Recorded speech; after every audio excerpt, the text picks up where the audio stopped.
Ici Marie-Louis Leroux, et sur ma chaîne, je vous parle de personnalités célèbres. Cela peut être des stars contemporaines ou des figures célèbres du passé.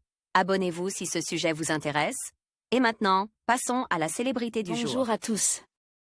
Dans cette vidéo, je vais vous parler de Marc-Olivier Fogiel, un journaliste et animateur de télévision français qui a marqué le paysage médiatique.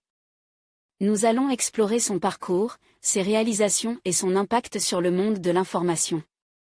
Je vous raconterai également quelques anecdotes intéressantes sur sa carrière et ses projets récents. Restez avec moi pour découvrir tout ce qui fait de Marc-Olivier Fogiel une figure incontournable des médias en France.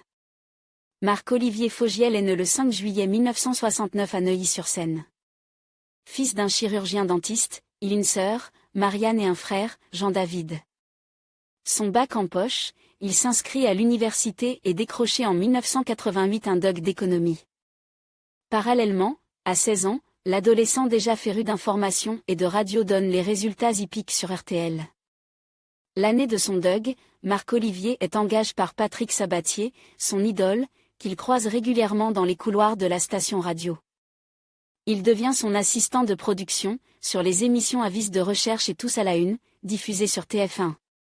Le futur agitateur du PAF prépare alors les surprises et organise les retrouvailles qui font tout le charme de l'émission.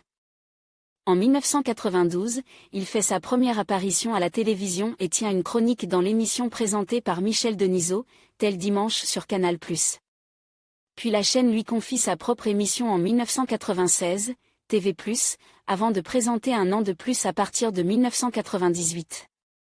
Changement de ton en 2000, l'animateur arrive sur France 3, avec On ne peut pas plaire à tout le monde, joue la carte de l'insolence.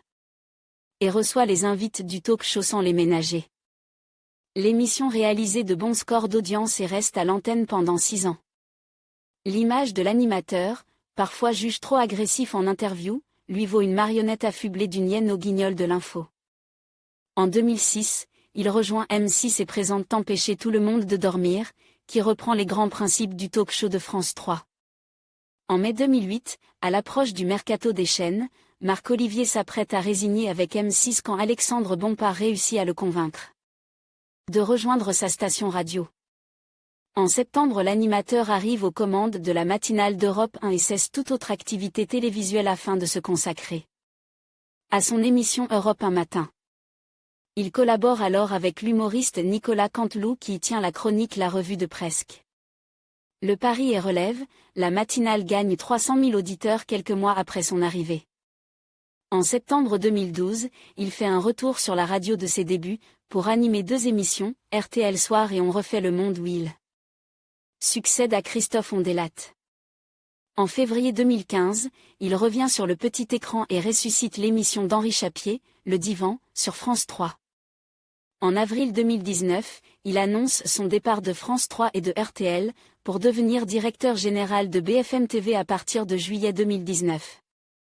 Côté vie privée, Marc-Olivier Fogiel a épousé son compagnon de longue date, François Rouholan, en décembre 2013 à la mairie du 4e arrondissement de Paris.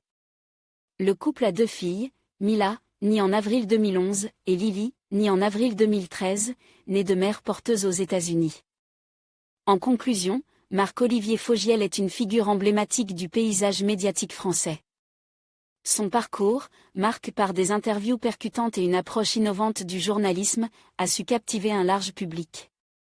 Que ce soit à la télévision ou à la radio, son engagement pour des sujets de société importants et sa capacité à aborder des thèmes sensibles font de lui un acteur incontournable.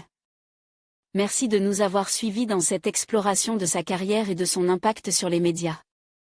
Restez connectés pour d'autres portraits de personnalités influentes.